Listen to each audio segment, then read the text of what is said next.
Assalamu alaikum, dear students. Today we are going to start poem One Art by Elspeth Bishop. The poetess Elspeth Bishop suffered from a number of tiny tragedies and grotesque griefs in her childhood. Her painful experiences of death and defeat are reflected in her poetry. Perhaps it is the intensity of pain and the recurrence of sorrow that makes her a stoic. She seems refuge in ignoring the razor-shaped realities of life that cause pain and suffering. She seems to take life lightly and sportively. Her attitude is optimistic. Instead of surrendering herself to miseries, she prefers to face them courageously. She rather wants to make losing things and facing disasters her habit and advises us to follow suit. Actually Shayra जो थी उसको बचपन से ही बहुत सारे दुखों और गमों का सामना करना पड़ा और मौत और शिकस्त की तकलीफ़ के तजर्बात का अक्स हमें उसकी शायरी में नज़र आता है। शायद ये दर्द की शिद्दत और गम और अलम से बार बार दो चार होने की वजह थी कि वो इतनी स्टोइक बन गई। उसने ज़िंदगी की तल्ख़ और हकीकतों को नज़रअंदाज करने में ही आफ़ियत तलाश की। Or especially one art in this poem we see that her tone seems to be mocking and non-serious, but the message she conveys to us is serious. She has urged us to learn and master the art of losing, as it inculcates in us a sense of acceptance and contentment. Every loss, whether it is as small as the loss of door keys or as big as the loss of an empire, should be taken with a smiling face and a stout heart. In this way, a defeat or disaster loses its bitterness and gives us hope and strength to look ahead. The poetess advises us to lose something every day so as to develop a habit of toleration and forbearance. If we succeed in making tolerance our habit, life would become peaceful and pleasant. It would develop in us a healthy approach towards the ups and downs of life, as a thing loses its charm when we succeed in getting it. Similarly, every disaster or loss loses its the fear attached to it the moment we accept it gladly and bravely. The poetess assures us that to attain mastery on the art of losing is not difficult. It requires practice and the firm belief in the fact that no disaster, however big it is, can make heavens fall.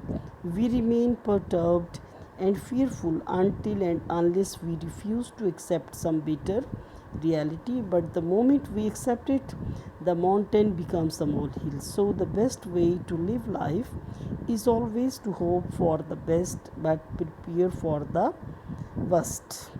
इनकी शायरा ये कहना चाहती कि अगर हम बर्दाश्त को अपनी आदत बनाने में कामयाब हो जाते हैं तो हमारी ज़िंदगी पुरसकून और खुशगवार हो जाएगी और हमारे अंदर ज़िंदगी के नशीब व फराज के बारे में एक सेहतमंदाना रवैया पैदा हो जाएगा। जैसे किसी चीज़ को हासिल करने के बाद हमारे लिए इस चीज़ में कोई कशिश नहीं रह जाती, इसी तरह जब हम किसी नुकसान या तबाही को खुशी और बहादुरी से कबूल कर लेते हैं तो उसका दुख और रंज कम हो जाता है। शायरा हमें यकीन दिलाती है कि कोने के फ़न में महारत हासिल करना कोई मुश्किल काम नहीं, इसके लिए बस मशक़ की और इस बात पर पुख्ता यकीन की ज़रूरत है कि बड़ी से बड़ी तबाही पर भी आसमान नहीं गिरता। हम उस वक्त तक ही खौफज़दा और परेशान रहते हैं जब तक हम किसी तल्ख़ हकीकत को कबूल नहीं कर लेते, लेकिन जो ही हम इसे कबूल कर लेते हैं पहाड़ राई बन जाता है। इसलिए ज़िंदगी गुजारने का बेहतरीन तरीका ये है कि इंसान हमेशा भलाई की उम्मीद रखे लेकिन बुरे वक्त के लिए तैयार रहे।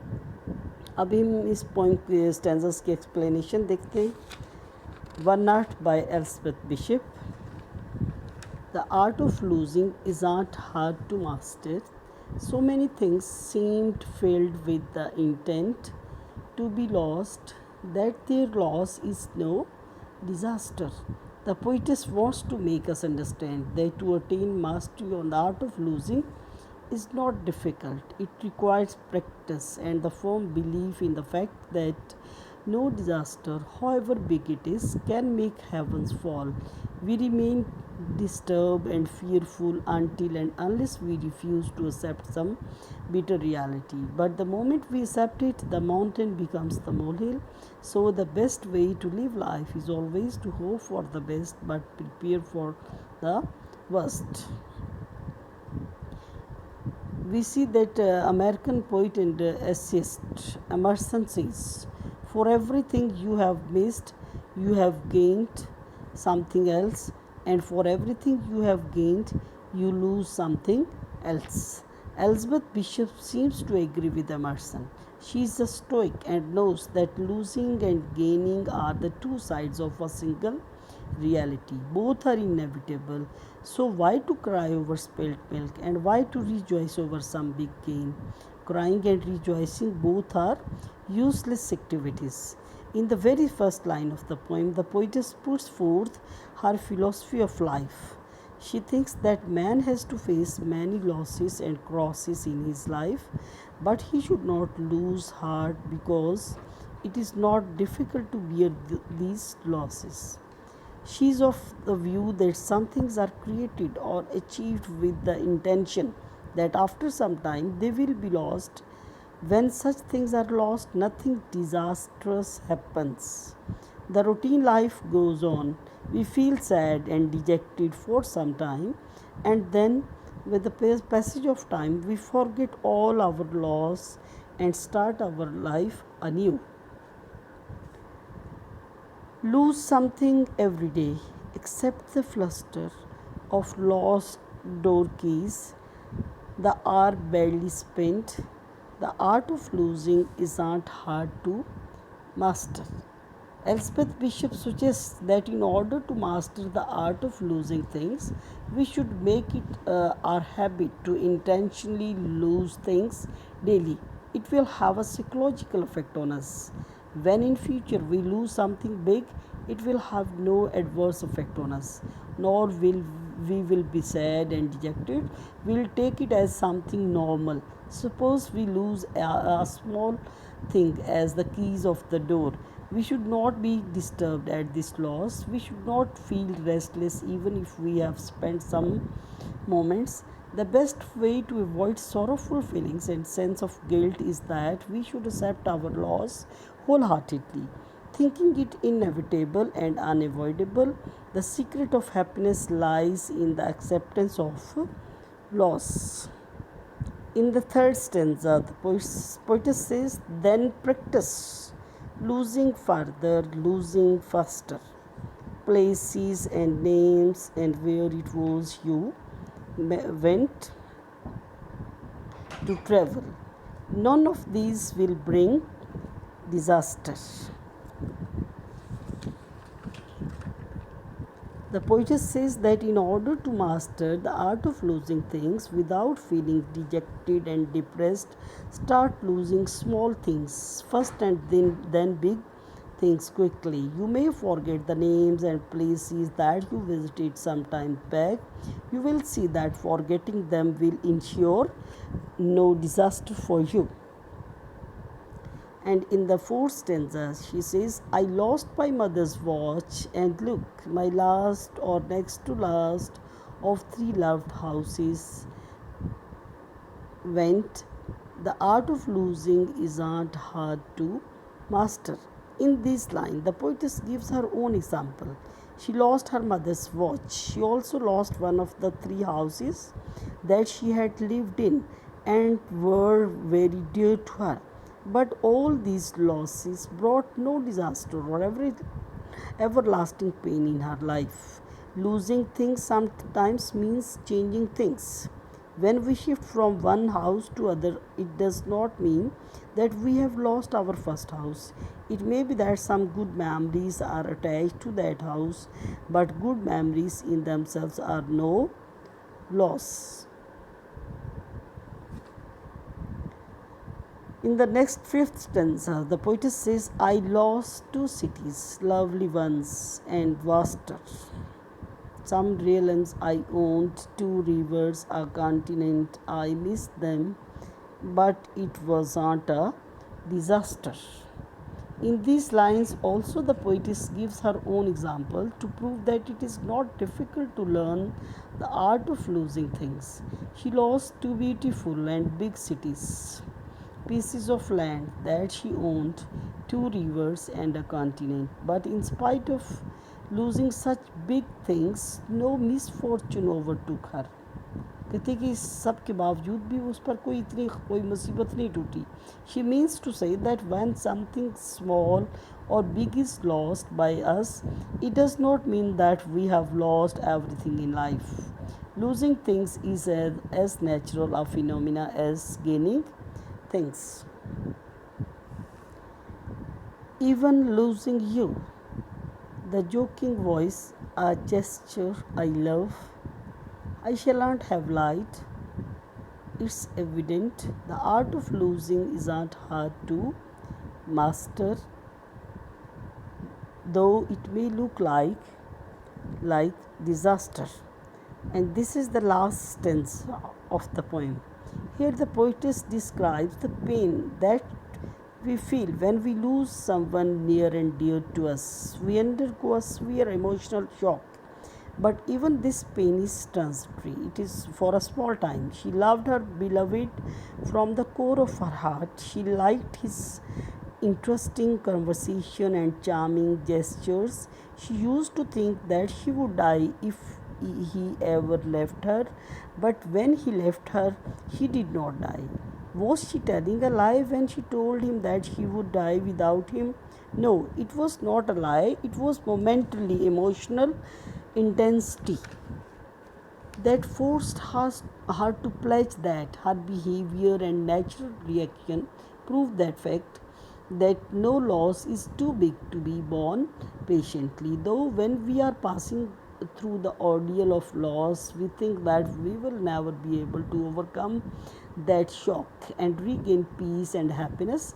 But with the passage of time, we forget everything and start our life again with new vigor. Yes fourth year students, अब इसके बाद हम इस पोइम के क्वेश्चंस, एक्सपेक्टेड क्वेश्चंस जो हैं वो देखते हैं. Question number 1 is, do you agree with the poetess that art of losing is not hard to master? How can we master this art? Actually, the statement, the art of losing is not hard to master, is a paradoxical one. On the outset, it seems to be very correct, and we believe in the poetess that that particular art is really not hard to learn. But when we start practicing the art, then we come to know that that is perhaps the most difficult art to be learnt by men. Still, the zeal of the poetess to preach us this difficult art by treating the subject light-heartedly is really praiseworthy. She speaks to us in a sweet, light vein in an attempt to teach us that difficult art, but so far as her details about mastering this art are concerned, these are altogether correct. She asks us to practice losing things. We can master the art by practice. First of all, we should not bother if we lose little insignificant things like the keys of our doors or lost and wasted hour or two. Then we should try our hand at more important things such as places and names. Later on, we should still be peaceful at losing as costly and memorable things as our mother's watch. Slowly and steadily, we will grow perfect in this art like the poetess who never bothered to lose her last or second last house. She didn't bother even to remember whether it was her last or second last house that she lost. Then she lost two cities, a territory equal to a kingdom, two rivers, and a whole continent. She lost almost everything. Still, she bore the loss patiently, as she had mastered this art well. Later, she became so habitual of contentment that she didn't bother even the loss of her beloved. According to her, it is all a matter of habit and practice. We can master the art of losing by cultivating it in us the habit of acceptance and resignation to our fate. This is enough for the question number 1. And question number 2 is, bring out the elements of style, humor and irony in the poem. How are they combined to create the impact desired by the poetess? First of all, we will see what is style. According to Swift, style is a sort of glass wherein beholders do generally discover everybody's face but their own, which is the chief reason for that kind of reception it meets in the world, and that so very few are offended with it. According to Johnson, irony is a mode of speech in which the meaning is contrary to the word. Humor is associated with the laughter and being used in contradictions to it.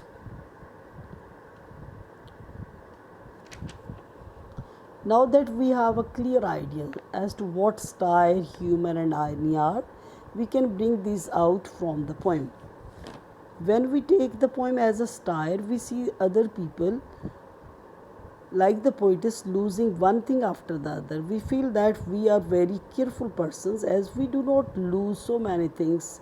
There are people losing even their time, their friends, their kingdoms and even their beloveds. We also lose such things, but we are not bold enough to confess that. This is what the satirical color of the poem means. When we read about the poetess that she has lost so many things, we cannot help smiling because of the presence of humorous elements in the poem. We can only laugh at a fellow who loses one thing after the other, who loses a house and even does not bother to remember whether that was her last or second last house. Then comes the irony. The poetess repeats a line again and again. The art of losing is not hard to master. He repeats it again with a little variation in line 18. The art of losing is not too hard to master. But actually, she means to say that the art of losing things and remaining contented and resigned to fate is really very difficult to learn. It is not easy to lose one's friends, even one beloved, and one's territories and feel not disturbed. If we understand the element of irony and find it out that poetess is speaking in an ironic way, we are able to get hold of the real motto or moral lesson of the poem, which is learn being patient in the face of all harms and losses. It is difficult art, but you must learn it. That's all, and thank you.